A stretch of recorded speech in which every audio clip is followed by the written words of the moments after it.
महादेव गूंजे गली गली गाँव हो। बाबा के दरबार में मिलेला सुख छाम हो।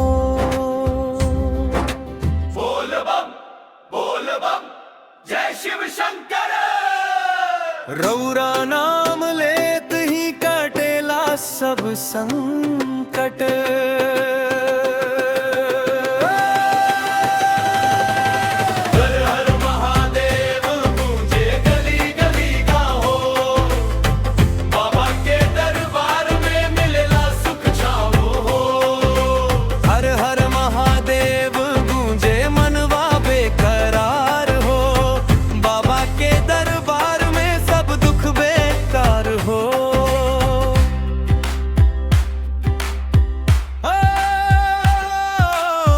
गंगा जल भरी कांवरिया चलल देव घर धाम। भोले बाबा के चरणन में धरल अपना प्राण।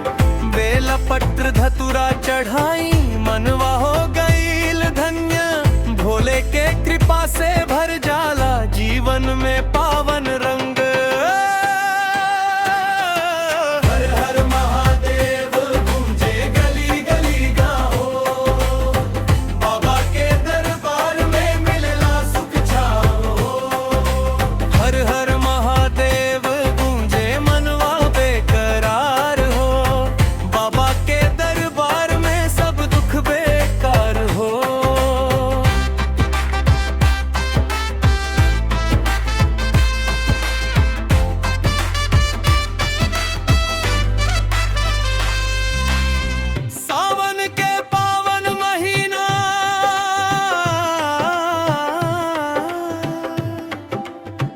भक्ति के बहार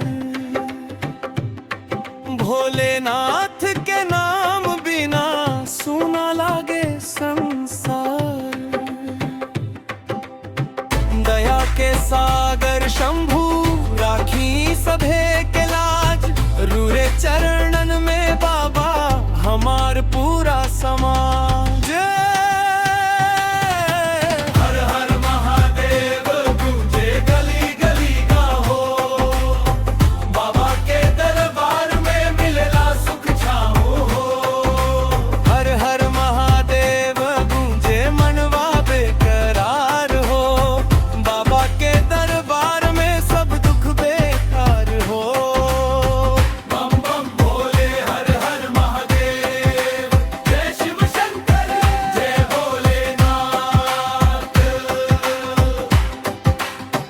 मन के मैल धूली जाला नाम के असर से।